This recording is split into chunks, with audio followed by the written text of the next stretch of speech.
Thank you very much for clicking on the video. एक बार फिर से आपका बहुत बहुत स्वागत है और यहाँ पर करते हैं हम रोजाना इंग्लिश की प्रैक्टिस। देखिए, इंग्लिश को सीखने का सबसे अच्छा तरीका बस यही है, you listen to English as much as possible. जितना हो सके सुनिए, क्योंकि हम ट्रांसलेट करके मैक्सिमम 15% सेंटेंसेस बोल सकते हैं जो हिंदी से इंग्लिश में मिलान हो जाते हैं, राइट। 85% एक्सप्रेशंस होते हैं और उनको हमें नेचुरल इंग्लिश में बोलना पड़ता है। तो ये आज चीज़ हम समझेंगे कि हमें इंग्लिश समझ में आती है, लेकिन हम बोलते समय अटक क्यों जाते हैं, हमारे माइंड में वर्ड्स क्यों नहीं आते, सेंटेंस स्टार्ट क्यों नहीं होता है। Because sometimes we are trying to translate Hindi words into English to express the expression which is not possible. हम ऐसी शब्दों से उन बातों को कहने की कोशिश कर रहे होते हैं जो उन शब्दों से कहीं नहीं जानी है इंग्लिश में, राइट। जैसे मैं कुछ एग्जाम्पल देना शुरू करता हूँ। रही बात ग्रामर की, जो चीज़ें हम यहाँ पर नॉर्मली अभी कॉन्वर्सेशन करेंगे तो आप पार्टिसिपेट करिएगा। What ever I ask Mehreen in English, जो भी मैं महरीन से इंग्लिश में पूछता हूँ वो आपकी लाइफ से भी रिलेटेड है, तो आप उन क्वेश्चंस को इंग्लिश में आंसर करने की कोशिश करिएगा। आप चेक करिए कि आप इंस्टेंटली उन क्वेश्चंस को आंसर कर पा रहे हैं या नहीं कर पा रहे हैं, राइट। जैसे कुछ हिंदी का इंग्लिश से ग्रामर समझेंगे, ट्रांसलेशन करेंगे और कुछ बातें करेंगे। एक छोटी सी बात है, जैसे कि महरीन का एक छोटा भाई है, इसको ट्रांसलेशन करके देखो। महरीन का एक छोटा भाई है, मेरा। हाँ, लेकिन तो नाम लेके ही कहना है, इनकी सबके हिसाब से कहना है महरीन का एक छोटा भाई है, तो कैसे कहेंगे? Mehreen have a little brother. Mehreen has, क्योंकि इस वक्त अपने बारे में तो ठीक है, लेकिन नाम ले रहे हैं, ऐसे कहूँगा I have a little brother, yes, right. I have a little brother, मेरा एक छोटा भाई है। आई के साथ तो कह दिया, लेकिन जब नाम लिया है तो मैरीन हैज क्यों कहा? क्योंकि यहाँ पर मेंशन कर रहे हैं नाम, एक थर्ड पर्सन हो गई। अब ये अपने बारे में नहीं रही ना, है नहीं हूँ, अरे मैं ही हूँ, तब भी तो आए के देखो ग्रामर लॉजिकली तो मैं ही हूँ, लॉजिकली तो यही है, लेकिन टेक्निकली देखें तो आई के साथ लगाएंगे हैव, लेकिन नाम ले दिया ना, हाँ, राइट। तो महरीन हैव नहीं कहेंगे, फिर Mehreen has a little brother. तो इसी प्रकार से इसी सेंटेंस से शायद अब हमें समझ में आ जाए कि हो सकता है कई सेंटेंसेस टेक्निकली करेक्ट हैं लेकिन मैसेज नहीं जा रहा, और कई बार मैसेज जा रहा है लेकिन टेक्निकली गलत हो जा रहा है। तो हमें वो बैलेंस बनाते हुए चलना है, सिचुएशन को समझते हुए। जैसे महरीन के छोटे भाई की बात हो रही है, so we are talking about Mahreen's younger brother. Younger, हाँ, महरीन के छोटे भाई की हम बात कर रहे हैं। महरीन का छोटा भाई, अब महरीन का छोटा भाई वगैरह हटा देते हैं, जैसे उसको ही के हिसाब से रेफर करेंगे, ठीक है। हमें कहना है छोटे बच्चे के बारे में, ये बहुत बिगड़ता जा रहा है, ये बहुत बिगड़ता जा रहा है, ये बहुत बिगड़ता चला जा रहा है। तो हम इस बात को कैसे कहेंगे? एक बात को कहने के कम से कम 20 तरीके होते हैं। बिल्कुल परफेक्ट बोलने की कोशिश नहीं करनी है, just try to say this in English. ये बहुत बिगड़ता जा रहा है जी। he is out of hands, हाँ, he is out of the hands। हाँ, देखो इसमें हुआ क्या, कुछ बने बनाए फ्रेसेस और इडियम्स होते हैं, उनको हम मॉडिफाई नहीं करते हैं, राइट। जैसे कह दिया हैंड्स, तो हैंड्स हम इस वाले फ्रेस में नहीं कहेंगे, इडियम है एक, राइट। इसमें हम हैंड्स जब कह देंगे ना, मैं पूरा बोल के बताता हूँ, जैसे कि he is getting out of hand, इसका मतलब होता है something is getting out of control, कोई चीज़ कंट्रोल से बाहर निकल रही है। तो इसने उस अवस्था को पकड़ा, हाँ, कि भैया बिगड़ता जा रहा है, यानी कि समझ सुन नहीं रहा है, मान नहीं रहा है, हमारी कंट्रोल में नहीं है, मतलब कि नुकसान कर रहा है, राइट। हाँ। तो वो अवस्था उस प्रकार की, हम ये कह रहे हैं बिगड़ता जा रहा है, तो फिजिकली तो नहीं बिगड़ रहा, ना चेहरा बिगड़ रहा है, ना शरीर बिगड़ रहा है, कुल मिला के we are talking about his behaviour, right. कुल तो मिला बहुत के बिगड़ जा रहा है, पिटाई की जरूरत है। ये आगे कहेंगे, राइट। तो he is getting out of hand, कोई भी अवस्था जो हैंडल नहीं कर पा रहे हैं, it's out of hand. Out of hand, hands अगर कह दिया तो आपने फिजिकली इन हाथों के बाहर होने की बात करी, और आउट ऑफ हैंड अपने आप में एक इडियम है, right. So he is getting out of hand, yes, right. दोनों, या फिर दोनों। अगर ये कहें ये बहुत बिगड़ गया है, ये बहुत बिगड़ गया है, बिगड़ने का मतलब स्पॉइल भी होता है, रूइन भी होता है। तो इस अवस्था में कौन सा वर्ड यूज करेंगे हम? He has been spoiled, right. He has been spoiled, बहुत ज़्यादा बिगड़ गया है। या फिर he is a spoiled kid, तो किस अवस्था में सेंटेंस कैसे बनेगा? He has been spoiled technically correct है, लेकिन नेचुरली इस बात को ऐसे ही कहा जाएगा कि ही इज़ अ स्पॉइल्ड किड, बहुत ज़्यादा बिगड़ा हुआ बच्चा है, बिगड़ गया है, बिल्कुल टेंस नहीं मिलाने हैं, राइट। अब हमें यहाँ पर ये कहना है, आई होप आपको समझ में आ रहा होगा, हम बोर तो नहीं कर रहे हैं आपको। ये चीज़ सीखनी ही पड़ेगी, नहीं तो आप अगर हिंदी से इंग्लिश का मिलान करेंगे तो गड़बड़ होगी। और अगर आप ये सोचेंगे इजी तरीके से मुश्किल एक्सप्रेशन से सीख जाऊं तो पॉसिबल ही नहीं है। तो थोड़ा स्ट्रेस आपको लेना पड़ेगा। आप हमारे साथ में जब आधा घंटा लगभग प्रैक्टिस करेंगे तो आपको लॉजिक ऑटोमेटिकली समझ में आने लग जाएगा कि हम कह क्या रहे हैं, राइट। आसान के चक्कर में नहीं पड़ना है कि कोई आसान तरीके से मुश्किल चीज़ समझा दे, राइट। वो आपको आसान में उलझा के रखेंगे लेकिन ये चीज़ें समझाएंगे नहीं। तो अगर कहना है कि भाई ऐसा है, इसे सुधार लो, इसे सुधार लो। हाँ, अब सुधारने का मतलब, सुधारने का मतलब 100 मीनिंग हो सकते हैं। हाँ। रेक्टिफाई का मतलब भी सुधारना है किसी चीज़ को, लेकिन हम उसको क्या करते हैं, छोटे छोटे एरर्स को, सेंटेंस को रेक्टिफाई किया जा सकता है, राइट। करेक्ट करने का मतलब भी सही है, राइट। और ये वाला जो सुधारना है, यहाँ पर मैं बच्चे की बात कर रहा हूँ, व्यवहार की बात कर रहा हूँ, तो put him in line, put him in line, right. उसको सुधार लो, उसको सही कर दो। या फिर कह दूंगा discipline him, discipline him, right. तो करना क्या है, बिल्कुल हिंदी का जो मीनिंग वर्ड आ रहा है, सुधार लो, बिगड़ गया है, टूट गया है, सोचना है बात किस चीज़ की हो रही है। जो हमने सबसे पहला एक सेशन बनाया था, ये 17वां 20वां सेशन होगा शायद, तो मैंने एक छोटी सी बात कही थी, 2 बातें सोचनी है पहले, पूछ रहा हूँ या बता रहा हूँ। उसके बाद में सोचना क्या है, शब्दों को नहीं सोचना, बात अभी की कर रहा हूँ, आगे की या उससे पहले की। इतना रट गया तो आप जब उस 15 सेशंस में ये प्रैक्टिस कर लेंगे कि पहले अवस्था सोचनी है, तो फिर आपको अवस्था सोचने की आदत पड़ जाएगी। तो आप शब्दों को ट्रांसलेट नहीं करेंगे, आप पहले ये सोचने लग जाएंगे मैं बात किस चीज़ की कर रहा हूँ। तो हमारे ज़्यादातर सेंटेंसेस गड़बड़ हो जाते हैं क्योंकि हम ना बिना अवस्था को, बिना सिचुएशन को समझे शब्द ट्रांसलेट कर देते हैं, बात को नहीं समझते कि हम कहना क्या चाह रहे हैं। जब इमेज दिखेगी तो हम सही से कह पाएंगे। जैसे मैं ये कहूँ बोतल को सीधा पकड़ो, रुको देखो क्या हुआ, पता नहीं क्या मुंह में आ गया, ठीक है, अब गया। हाँ। दिक्कत कर देना, हमें कहना है, हमें किसी को कहना है बोतल को सीधा पकड़ो, बोतल को सीधा पकड़ो, बोतल को सीधा पकड़ो। अब अगर आपको दिख रहा है, I believe you will be able to say this correctly in English. बोतल को सीधा पकड़ो, पुट द बोतल स्ट्रेटली। लगभग पहुंच गए। पुट नहीं कह रहे हैं, पुट का मतलब हुआ रख दिया मैंने, सॉरी, राइट। अभी मैंने क्या कर रखा है, होल्डिंग, होल्ड द बोतल, सॉरी, होल्ड द बोतल अपराइट, अपराइट, अप ऊपर की तरफ, राइट स्ट्रेट, राइट। ऐसे भी कह सकते हैं होल्ड द बोतल स्ट्रेट, होल्ड द बोतल स्ट्रेट। ये मैंने जो बोला अभी, बिल्कुल। तो जब आप इमेज देख रहे होंगे तो आप बड़ा इजीली बोल पाएंगे, because you already know English. हम अटकते कब हैं, जब हम हिंदी के शब्द को बिना सिचुएशन को समझे बोलने की कोशिश कर रहे होते हैं, सोचते हैं कि जो हमने माइंड में सोच रखा है वो सही निकल जाएगा। आई होप आपको समझ में आया होगा। अब हम आते हैं थोड़ा सा ग्रामर की तरफ। देखो, ग्रामर के बिना तो कोई सेंटेंस ही नहीं बन सकता, राइट। अब थोड़ी थोड़ी ग्रामर डिस्कस करेंगे।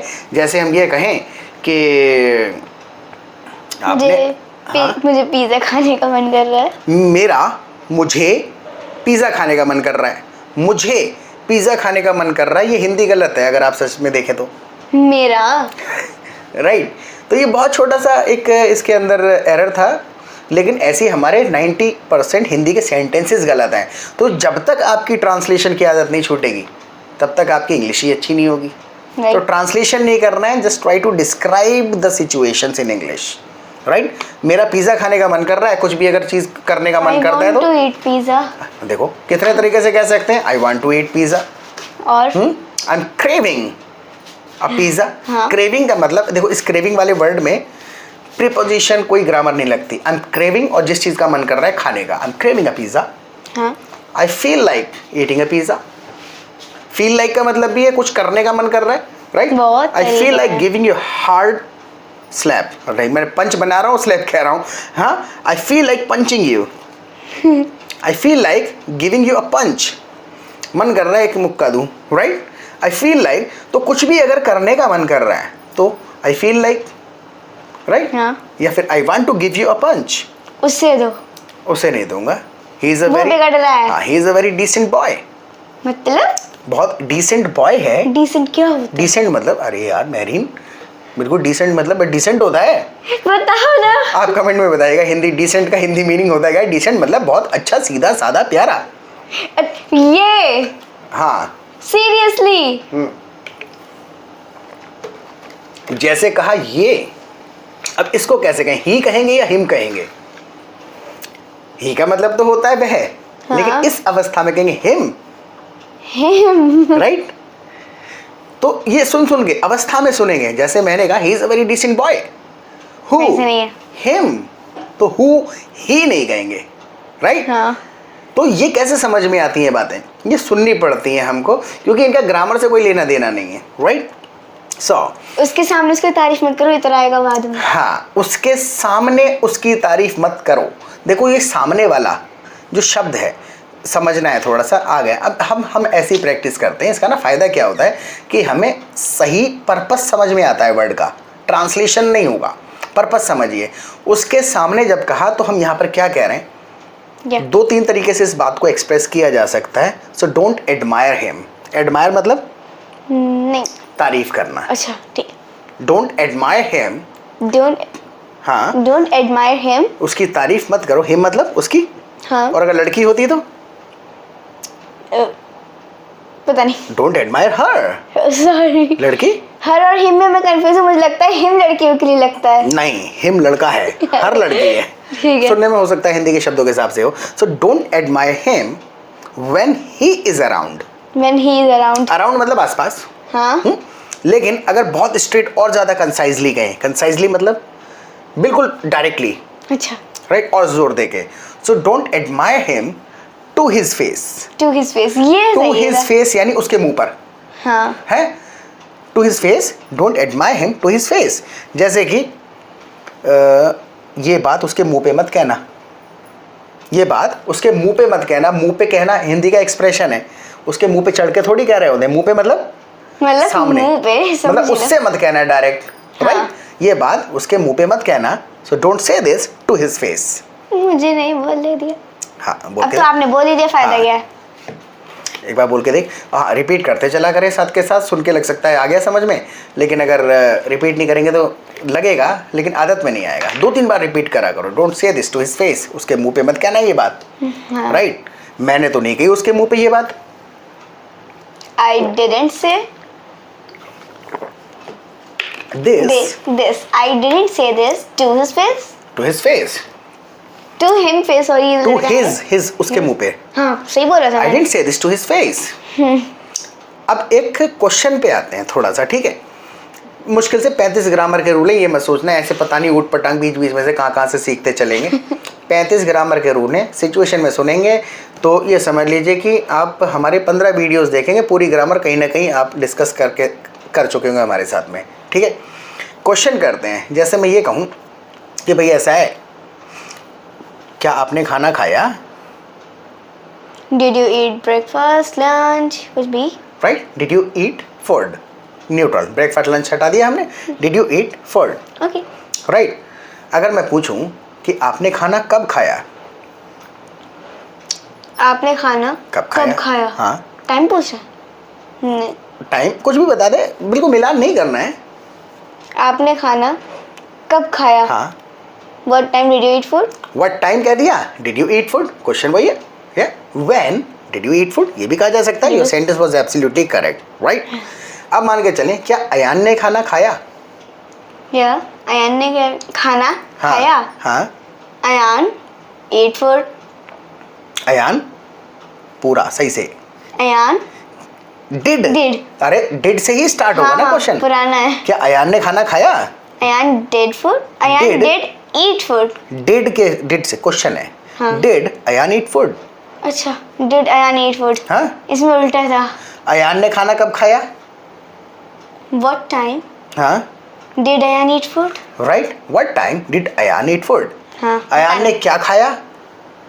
अयान ने क्या खाया? आप अयान पे क्यों अटके? बस इतना बताओ। नहीं, मैं उस क्वेश्चंस पे अटका हूँ। मैं हर प्रकार के, अभी हम यहाँ हर प्रकार का क्वेश्चन पूछ लेंगे एक बार, फिर मैं उस पे आऊँगा जो मैं बताना चाह रहा हूँ। क्वेश्चन कई तरीके से किया जाता है, तो ये स्ट्रक्चर समझते हैं पहले, उसके बाद एडवांस वाले स्ट्रक्चर पे आएंगे जब ओपिनियन मांगते हैं तो कैसे बोलते हैं। हाँ, तो अयान ने क्या खाया? अयान ने क्या पूछ रहे हैं इसके अंदर? इस सोचना क्या है क्वेश्चन करने से पहले? पूछ क्या रहा हूँ? कब, कहाँ, क्यों, कैसे? अभी यहाँ पूछ रहा हूँ क्या? अयान ने क्या खाया? अयान ने क्या खाया? क्या मतलब व्हाट? और पुराना पूछ रहा हूँ व्हाट डिड हाँ किसने eat Ayaan? What did Ayaan eat food. Ayaan ने खाने में क्या खाया? मैं इतना कह रहा हूँ, उसको भी पूरा करते हैं। मैं इतना पूछ रहा हूँ, अयान ने क्या खाया? What did Ayaan eat food? Food लगाने की जरूरत नहीं है। Eat. What did Ayaan eat? Eat मैंने फूड लगाने की आदत हो गई है। वो हटानी है, वो हिंदी के हिसाब से लग गई ना।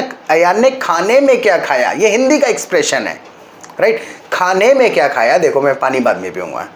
व्हाट डिड अयान ईट? बंद करो। राइट। लेकिन अगर हम ऐसे कहें कि अयान ने खाने में क्या खाया, तो लंच, डिनर, ब्रेकफास्ट, बहुत कॉम्प्लिकेट नहीं करेंगे, मील भी कहा जा सकता है, लेकिन उससे अभी नहीं जाना है उधर।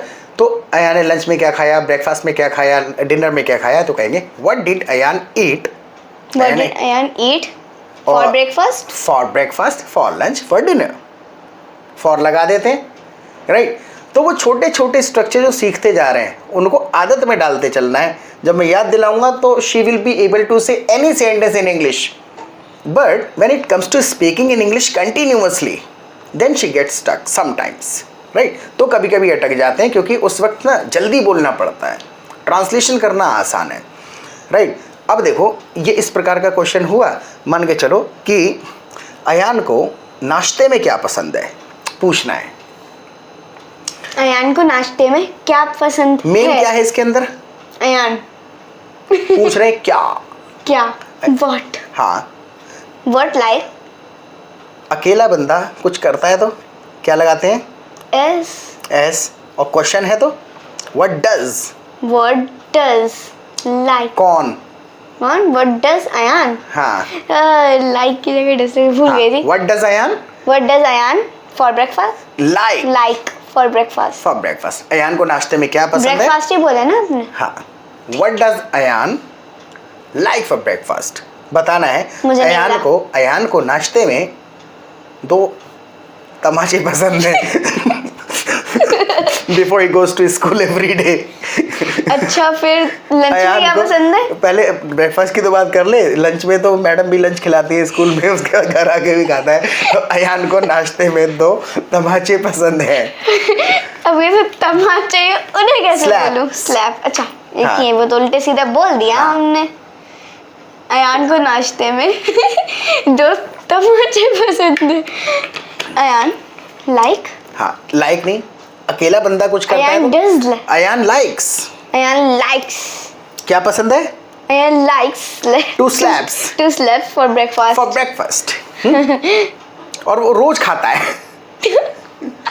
अब देखो यहाँ पर क्या करना है, शब्दों पे नहीं जाना है। वो रोज खाता है। अब वो ईट कह देंगे तो मजा नहीं आएगा। हिंदी का शब्द है 2 तमाचे खाए, right? He gets it every day. Get समझ में आया क्यों कह रहे हैं? लेता है, उसे मिलता है, कनेक्ट होता है। अच्छा, जैसे रोज जूते मिलते हैं। हाँ, so he gets shoes every day. तो उस प्रकार ये हिंदी के एक्सप्रेशन है। तो आई होप इस डिस्कशन से आपको ये बात समझ आती चली जा रही होगी कि कुछ कुछ सेंटेंस जो हम बोल रहे हैं वो ट्रांसलेट हो पा रहे हैं, लेकिन कुछ कुछ सेंटेंसेस हैं, 2 तमाचे खाता है, 2 तमाचे मिलते हैं। कुछ कुछ चीज़ें हैं जिनको ट्रांसलेट नहीं किया जा सकता, उसमें अलग शब्द यूज होते हैं, राइट? तो गेट इसलिए है कि he gets it every day for breakfast. एक सेकंड, वो खाता किससे? आपसे, अम्मी से, मुझसे, अयान, तैमूर से, किससे? अब इसी में आ जाऊं, क्वेश्चन करना है। You will be able to ask this question in English yourself. मैं हिंट देता चलूंगा, आपको भी कहना है वो तमाचे खाता किससे है। खाता तो है नहीं, वर्ड क्या लगेगा? गेट्स। हाँ, गेट से क्या था? वो खाता किससे है तमाचे? वो तमाचे खाता किससे है? वो तमाचे खाता। अब इसमें क्या पूछ रहे हैं? कौन है मारने वाला? मैं थोड़ी हिंट दे रहा हूँ, ये ऐसे ही आपको याद करना पड़ेगा। हु बात किसकी पूछ के आ रहे हैं क्वेश्चन में? कब, कहाँ, क्यों, कैसे पूछते हैं तो वहीं से शुरू करते हैं। इसमें हम क्या जानना चाहते हैं क्वेश्चन में? कौन है वो व्यक्ति, किससे खाता है? हु। तो क्वेश्चन में जो हम ढूंढना चाह रहे हैं, क्वेश्चन में वो इस पहले लगाते हैं हम। सो हु वो तमाचे खाता किससे है? तो खाता नहीं है, गेट करता है। हु गेट्स से। Who does he? Who does he get? क्या बोल? Gets नहीं कहेंगे Get? क्योंकि does में ऐसा आ गया ना. हाँ. Who does he get the slaps the slaps from? from? From मतलब From से. अच्छा. हाँ. So who क्वेश्चन पूछा कौन है वो व्यक्ति? Who does he get the slaps from? Who does he get slapped from? Right वो तमाचे खाता किससे है, मिलते किससे हैं उसको, इस मैं. प्रकार से. तो आई होप आपको समझ में आ रहा होगा. देखो ये स्ट्रक्चर्स है ना, इसमें हम कर क्या रहे हैं, do you eat, did you eat, can you eat. फिर इसमें एक वर्ड जोड़ा, when did you eat, why did you eat, what time did you आराम से क्यों ईट, बता व्हाट रहे डू हो? You eat, what will you eat. इतना स्ट्रक्चर एक वर्ड जोड़ के या कब कहा क्यों कैसे जोड़ दिया इसके अंदर. राइट उसी में थोड़ा सा और वर्ड्स जोड़े हैं हमने, बेसिक स्ट्रक्चर वही है. राइट तो अब उस पर आते हैं. एक प्रकार का क्वेश्चन हम ऐसा करते हैं जिसमें ये तो क्वेश्चन स्ट्रेट है.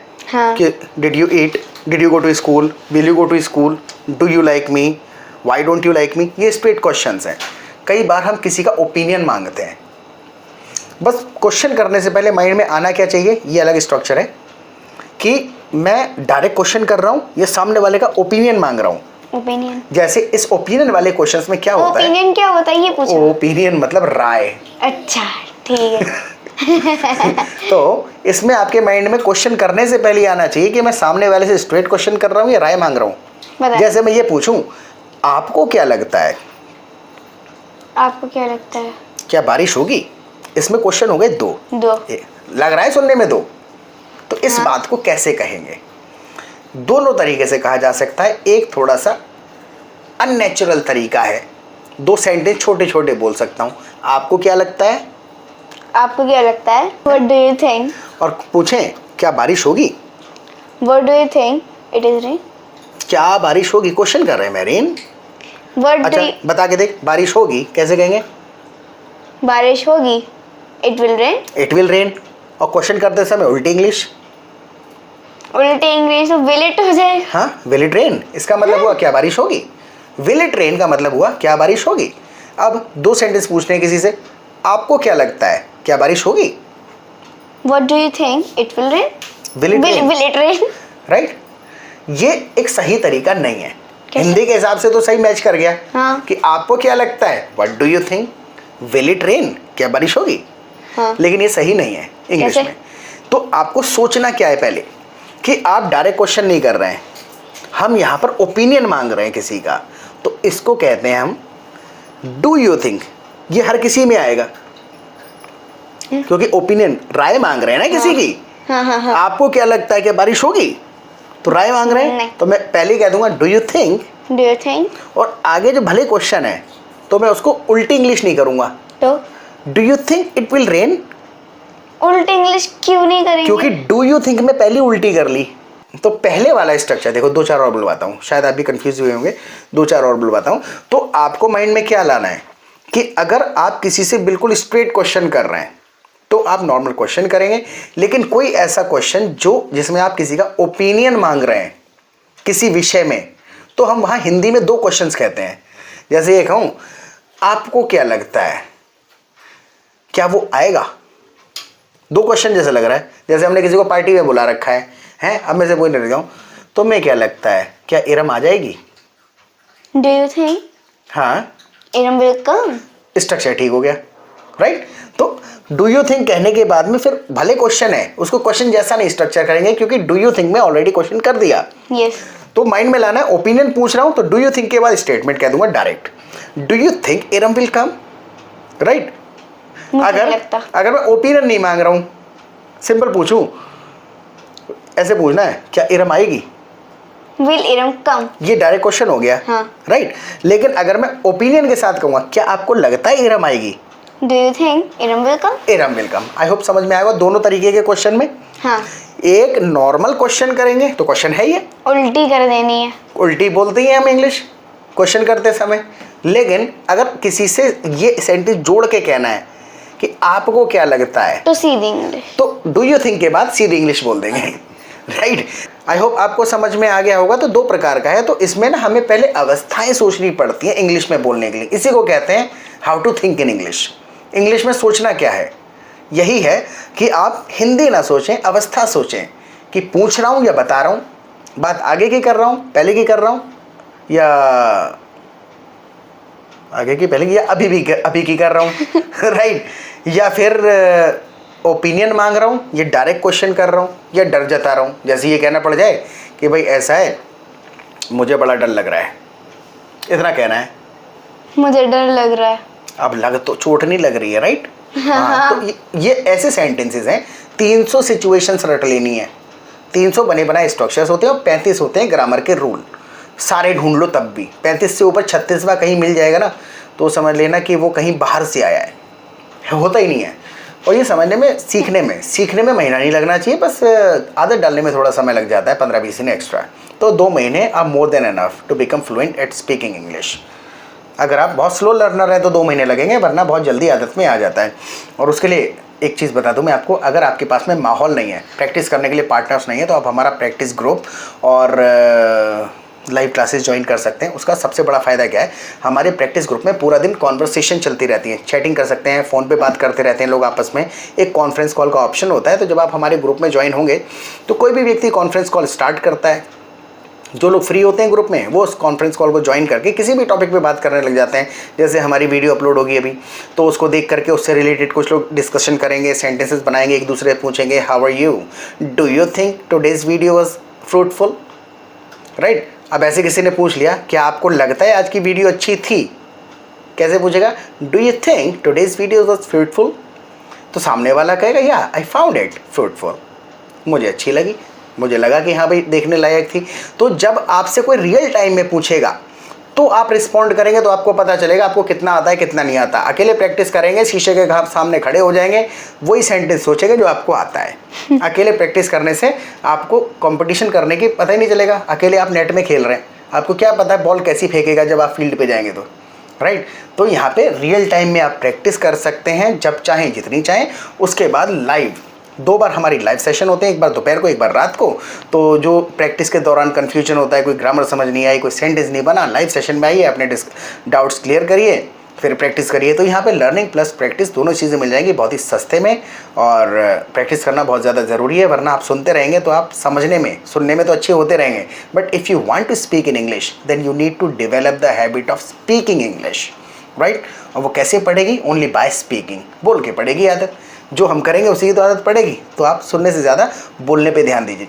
पहले दिन आएंगे ग्रुप में, लोगों को सुनना शुरू करो। 2 दिन में जब सुनेंगे, 2-3 दिन उनकी कॉन्वर्सेशन सुनेंगे तो स्ट्रक्चर समझ आ जाएंगे कि बंदा कॉन्वर्सेशन के दौरान सेंटेंस कहाँ से शुरू कर रहा है, कहाँ ख़त्म कर रहा है, किस बात के लिए क्या वर्ड्स यूज़ कर रहा है, राइट। तो आई होप इतना मैंने सही समझा दिया। तो आप मुझे जल्दी से व्हाट्सएप करिए। हाँ, तो दोबारा आते हैं, कहाँ थे हम? हाँ, लग रहा है। मुझे बहुत डर लग रहा है भाई, तो कैसे कहेंगे? आई फील लाइक फेयर। आई फील लाइक का मतलब हो जाता है मेरा कुछ मन कर रहा है, right. I am afraid. I am afraid. Right? I'm afraid. I'm a bread. Afraid.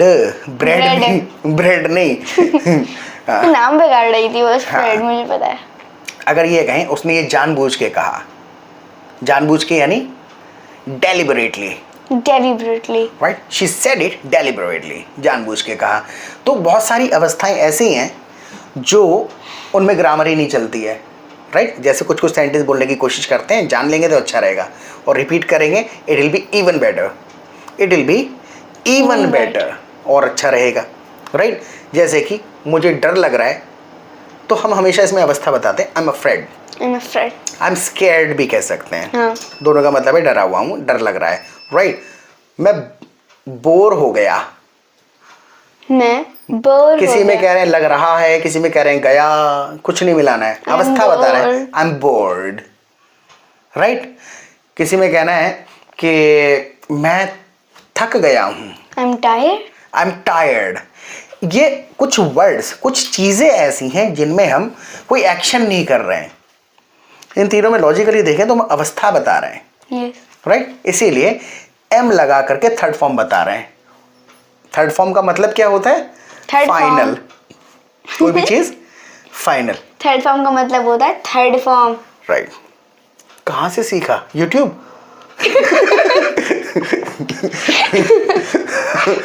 तो कहने का तात्पर्य ये है कि आप इस सेशन के बारे में हमें फीडबैक दीजिएगा। हम और भी ऐसे कॉन्वर्सेशनल सेशंस लेकर के आते रहेंगे और आप हमारे सेशंस देखेंगे।